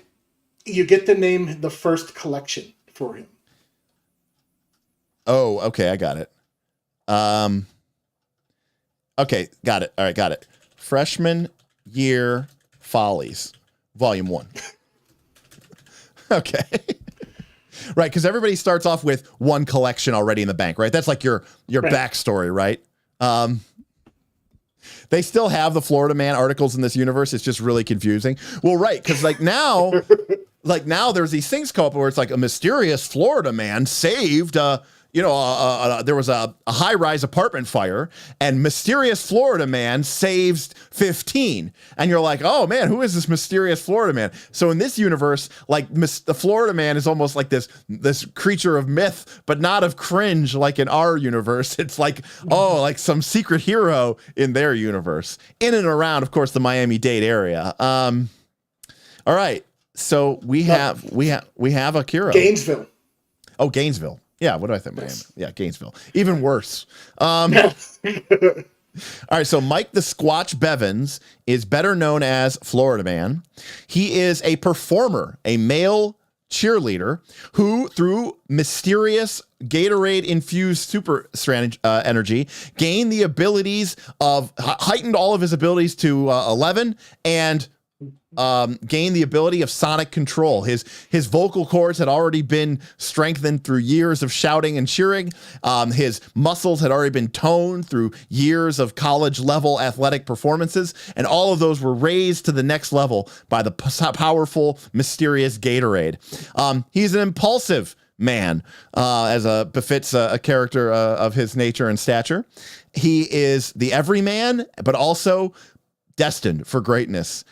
His abilities: he has agility at D12, presence, vitality, and sonic control at D8, and leaping ability at D6. His qualities: acrobatics at D10, banter D8, fitness D8, and cheerleader at D8. He goes into the red zone real hard at D10, and his abilities are to overpower. He has highway to the danger zone, Omega Chi alpha level trash talking. They had us in the first half, I'm not going to lie. Ready? Okay. Megaphone goes to 11. Hold my Gatorade and pep rally. Kragan says, as someone from North Florida, we don't acknowledge anything south of Orlando. To be fair, Orlando's usually about as far south as I go in the state. When I used to work for Progressive, I did used to go down to West Palm Beach a lot, and that is a lovely town. I will say that is a lovely town. Read what Kieran wrote. KC, confusing newsreaders everywhere. Page 1, Florida man. We got a tip from Frostjack. Tipped $5. I love the idea of two-part first looks with character creation in part 2 for bigger systems. All right, Frostjack, they say they love the idea of like a part 1 is talking about the system, and then part 2 is doing the character creation. I agree. I think it's a lot of fun, and I think it definitely shows us. I think character creation is always fun, and it's fun to do with you all. So I agree, Frostjack. Thank you for the tip. I also agree with you on that. All right, KC. Confusing newsreaders everywhere. Page 1, Florida man saves Tampa from Hurricane Hank. Page 7, Florida man on bath salts rips off ear. Florida man on bath salts rips off ear and chases children. Okay, that's fantastic. Thank you again, Frostchick. Mind Blown says his first supervillain fight is against the Red Tide. Oh, shit. A water elemental that tries to kidnap Tom Brady. Well, Tom Brady is finally retired, so we can safely put that to bed. But I love the idea of a superhero campaign where everybody is basically mascots named after, like, you know, Division I schools. You know, the amazing Buckeye, the great Buckeye. In all these characters that are just basically caricatures of their different Division I schools. I love the idea of the Red Tide. That is hilarious. As their nemesis, as their supervillain. Kragan says the SEC is practically a comic book setting. Yes, that's so excellent. All right, so yeah, I mean, I think this would be fun to play. I mean, I know we were jokey about it, but let me tell you something. I've played a lot of superhero RPGs, and we kind of ended up creating our own universe that we called the LEL universe, or the LEL verse, Lake Erie League. Our own alternate history based off of real worlds, but kind of, you know, updated for our own stuff. And, you know, we had characters like Captain Ohio, Mr. Canada, a gravity controller named Densis. I'm trying to think of other stupid names. A character named Jet Guy who used magic LeBron Nikes to gain the abilities of not only insane basketball, but wind power control. Anyways, point is, we always make it really silly and we always make it really fun. You know, again, kind of playing off of elements of Space Jam. There was an episode where in their interdimensional spaceship, the Nexus, they traveled to Canadar Prime, which is the source in the universe of Canadians. And well, because in our universe, we always had these made up instruments. And so one of the rarest material on Earth was called canadium. Not Canadian, canadium. And canadium, it was like the flux capacitor. Canadium was so nice, it let you travel through time and space. And so canadium on Earth had run out. And so the Nexus's power core, the Nexus was an interdimensional space and time ship. The canadium core had been depleted, and the sources on Earth had all been destroyed. So the only place to go to get canadium was from the original source of Canadians, which was Canadar Prime. So they went to Canadar Prime, and Tim's character was named what was the Shadow Fang, and he was a Batman clone, but he used wolves instead of Batman, or wolves instead of bat.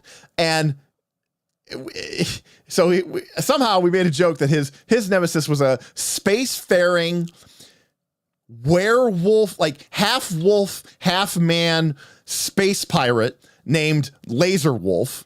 And they both arrived to achieve the Canadian from Canadian R Prime, but they were like, okay, they're like, we both want it. You pick how this goes down. How do you want to settle this? And, the Dave Chappelle skit at the time was very popular. And he says, so someone from the players says, how about a game of basketball? And it was like, yes. And so then it cut to a Space Jam scene where the superheroes and the Laser Wolf and his crew of flunkies played space basketball using D20 superhero rules, by the way.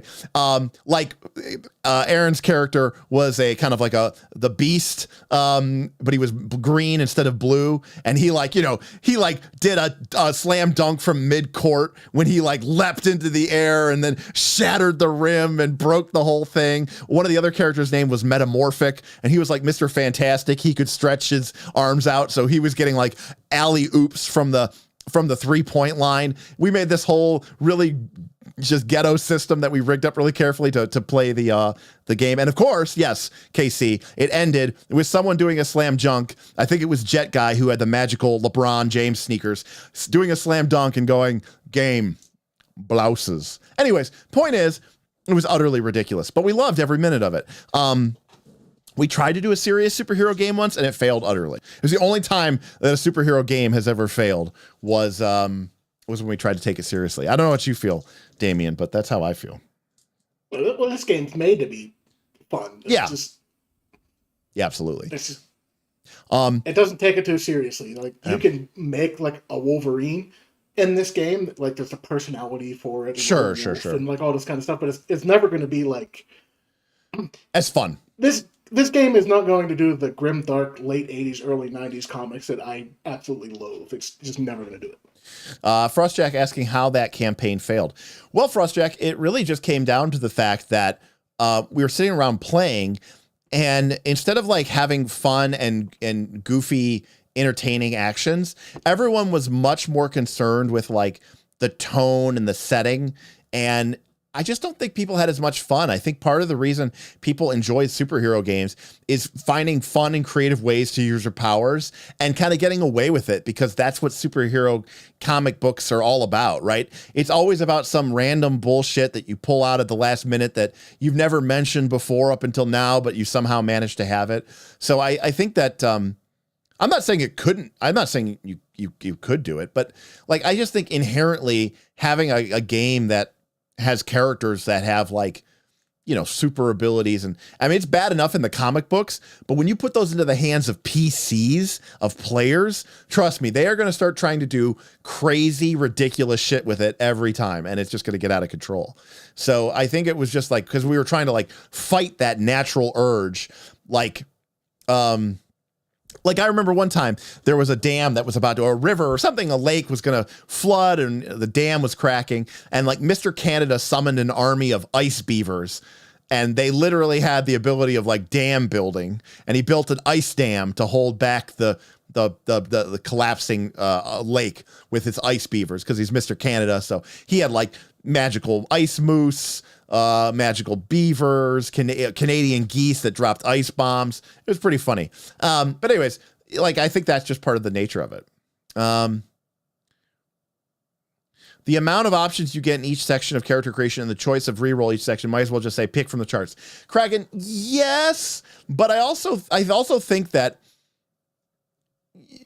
I think embracing, I mean, this is just a great example of why random character creation is just so fun to begin with, because it just takes you in interesting directions that you might never have gone into in any other way. And so, I mean, yes, there are a lot of, you get to choose from 3 or 4 options, but that's out of 20. So even if you do get a reroll, you're still fairly limited. And I think you're going to be finding yourself more creatively pressed. I don't think there's anything wrong with creating your own character, but I definitely think it's more fun to do it this way. Yeah, I mean the other option is to pick from the chart. There's also the secret third option, which is just do whatever the hell you want, but it's recommended not to do that. Sure. Because that's where you get people like, oh, I've got 12s in all my abilities. Yeah, And do whatever I want. yeah, as an example, in Mutants and Masterminds,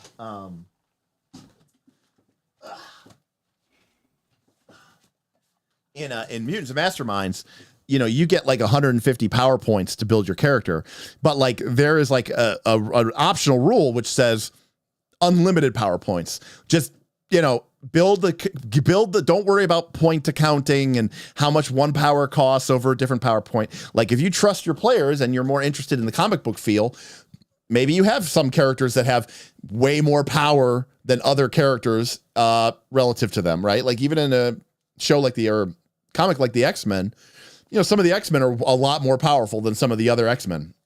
And so if you trust your if you trust your players and you trust what the story that you're going to be creating, you could just say, hey, make whatever character you think fits best and just go with that, right? But you know, I think having some game mechanics around it is a little bit more fun.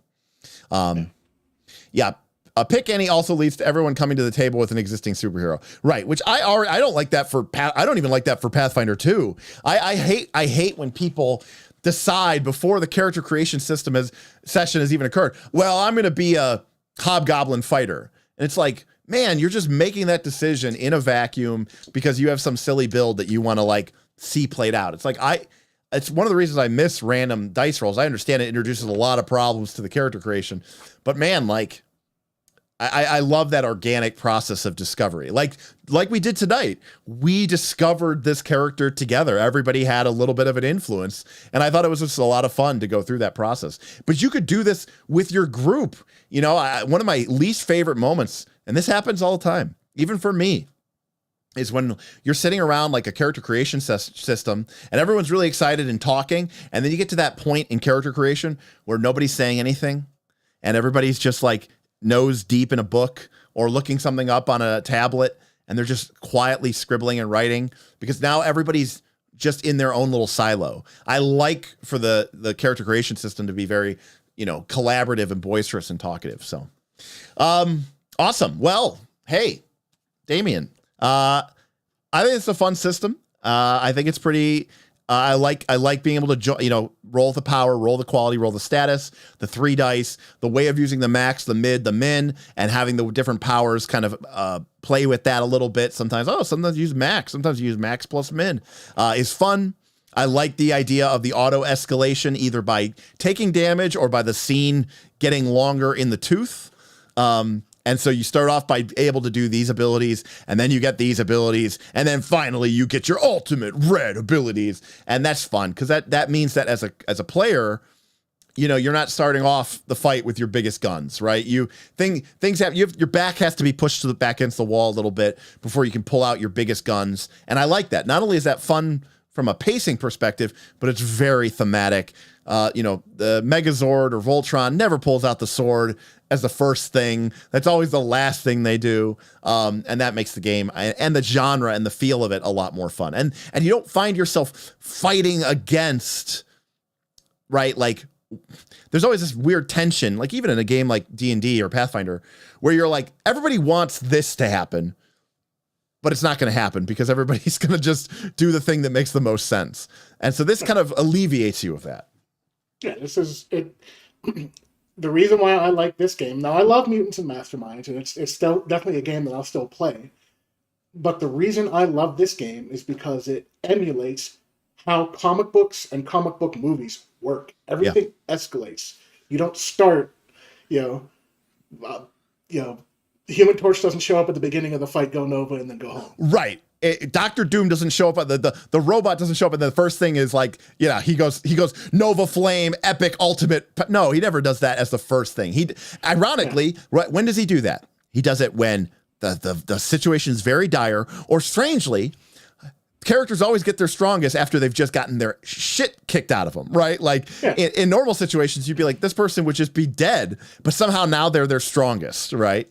And so this is a great example, by the way, folks, in GNS theory of emulation, right? This isn't really trying to simulate anything because it's not like being a literal one-to-one mapping representation. I think, Damien, you would agree, Mutants and Masterminds is a little bit more of a simulation when it comes to the powers, right? Like this is a game that's trying to like, if superpowers, especially third edition, this is second edition.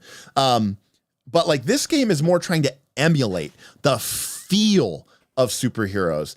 And it's not necessarily going to be like, oh, if superheroes were real, here's how they would play out. That's a little bit more like Hero or Champion or Mutants and Masterminds.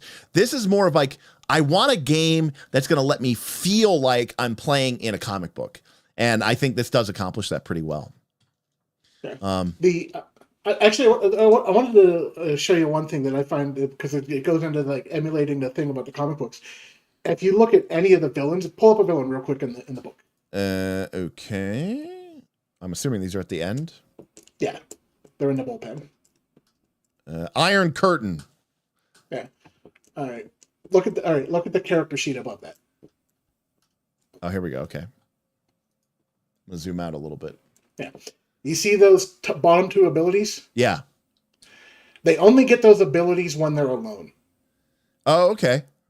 So it even emulates in comic books how, like, when Magneto teams up with the Brotherhood of Evil Mutants, he's not as powerful as anytime he fights him alone. Right. When you fight him alone, that's when he's at his most dangerous. Right. Yeah. No, that's very cool. So it even emulates that. Yeah. Also, again, remember too, like, only villains get a full sheet. Everybody else in the game, including from minions to even what we would normally call regular monsters, lieutenants, just get a single die. Or they are represented by just a single die. And you know, only villains get this sort of full loadout. Kragan says the only thing I dislike about the powers is that everyone kind of pulls from the same pool for red abilities, so the red abilities feel less unique than the green ones. I could see that. It's kind of like a catch-22 though, because you don't want to put too much design space into the red abilities, because in theory they're not getting used every time and they're not coming up all the time. So like you don't want to have like 700 red abilities when they're not really going to get used a lot. But Kragan, I think that's a valid point. Yeah, that's very cool. Also just very simple and easy to use. Obviously has enough health to be a danger, uses the same things. I also like that her status depends on how many foes she's engaged with. Yeah, she's more powerful the more people she's fighting. She's a villain that wants to fight alone. Yeah. So instead of it being like the number of towns, it's like, okay, so when she's one-on-one, she's only rolling a D6. But if you're 4-on-1ing her, she's rolling a D10. There's all kinds of, depending on the villain, because the villains are basically, they're built similar to the way the heroes are, except for they're not random, obviously. They're a choice, but they have an approach, and then, and I forget what the other thing's called, but they combine to give you different, that's where you get your list of abilities and powers, and they don't have red, yellow, or green. Their powers are always on. They can use everything they want from the beginning. Yeah. No, very, very cool. No, I mean, again, I think it's a very interesting game system. Frostjack. Usually the abilities that would try to be replicated by red abilities would be the most iconic. So it feels bad that they're the least specific to the character. I agree with that, actually. That is something that actually I do agree with. Like obviously you can flavor it however you want, but to your point about the Nova Flame, like it feels like if there was a Nova Flame ability, right? And I guess that's what you would call that explosion, right? Or super blast or whatever. But I think it comes down to how you flavor it, ultimately, is what it comes down to. And there are a lot of red abilities. Because there's a group of red abilities for every group of powers and every group of qualities. There's a lot of red abilities to choose from. All right, let's see. All right, 1, 2, 3, 4, 5, 6, 7, 8, 9, 10, 11, 12, 13, 14, 15, 16, 17, 18, 19, 20, 21, 22, 23, 28. All right, there's a lot of red. There's 34. Yeah. There's like 40. It's like 45, 48. It's 53. Okay, we're like up to 60, 64. All right, there's like 64 red abilities. and everybody's only getting 2. All right. Or 3 at the most, yeah. Yeah, 3 at the most. But I think that's actually okay, especially as it says here. You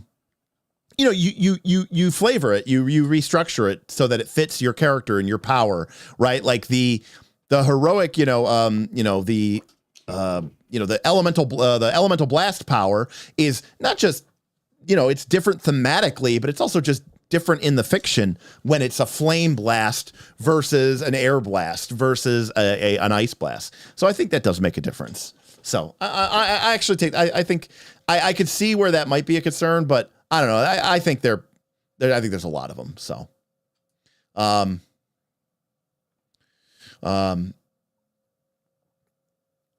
right. Well, I think that's going to do it for us. Thank you again, everybody who tipped tonight. We had a couple people tip, and of course, gigantic, huge tip from Anonymous, which I thought was going to take at least a week or 2 to polish off, but crushed it and said thank you for the content, and that one's on me is what Anonymous said. So Anonymous, thank you again. Can't thank you enough for the support that you're giving to the channel. And so we are going to be doing Derek's Bookshelf Ranked at some point here in the next couple of weeks. Maybe I'll do it like before I go to Vegas. I got a Vegas trip coming up, and it might take us. You go to Vegas more than I go to work. I try to go to Vegas 2 times a year. If I'm lucky, I can fit in a 3rd time. Like last year, it would have only been 2 times, but we were going to go to Gen Con last year, but we couldn't get a hotel for less than like $800 a night. And I was like, okay, well, I could pay $3,200 and get a hotel room at Gen Con, or I could pay like less than half of that, like $1,000, and do a couple days, like 4 or 5 days in Vegas. So I just decided to do Vegas because my friends were also happening to be going that same weekend. So last year was sort of an outlier that I went 3 times, but no, I usually try to go twice a year. I mean, it's a cheap flight. My buddy is a gambler. He gets free comped rooms all the time. So the only thing I'm really paying for is food and gambling. And I'm not like a degenerate gambler. I might lose a couple $100 over the course of a weekend, and that's not bad. If you're going to waste money, you're going to waste it on a studio. Oh, I mean, the money is already wasted on the studio. I've already got like $1,000 earmarked for when we start trying to do the audio integration, and like Ben and Vin start coming in there and going, audio doesn't sound good enough. You need a whole new Microsoft. You need a whole new microphone setup. And I'm going to be like, fine. Okay. Somebody in there today was talking about, was it you talking about we could build a new set to swap it out because they're modular? Yeah, that was me. Build a sci-fi set that you can put up when you're playing sci-fi games. Kragan says, I need to lay out a big tarp with the tier categories and just put the books on it. Oh, I kind of like that. I actually kind of like that, Kragan. I actually kind of like that a lot. KC says, just by system, right? Not book by book, right? Right? KC, you know what? We'll talk to the patrons. We'll see what the patrons say. It depends on how long we want to do this and how interesting we think it is. And to be clear, by the way, I don't care about YouTube. And if no one ever watches this, that's fine. I do this for my patrons. I do this for you all who are here watching. And for those of you who decide to support us with your tips and your super chats, thank you so much, because that is why I can do videos like this and not complain about it and stop doing first looks after the first one because it didn't do too well. KC says Blaze in the Dark stream 2 soon.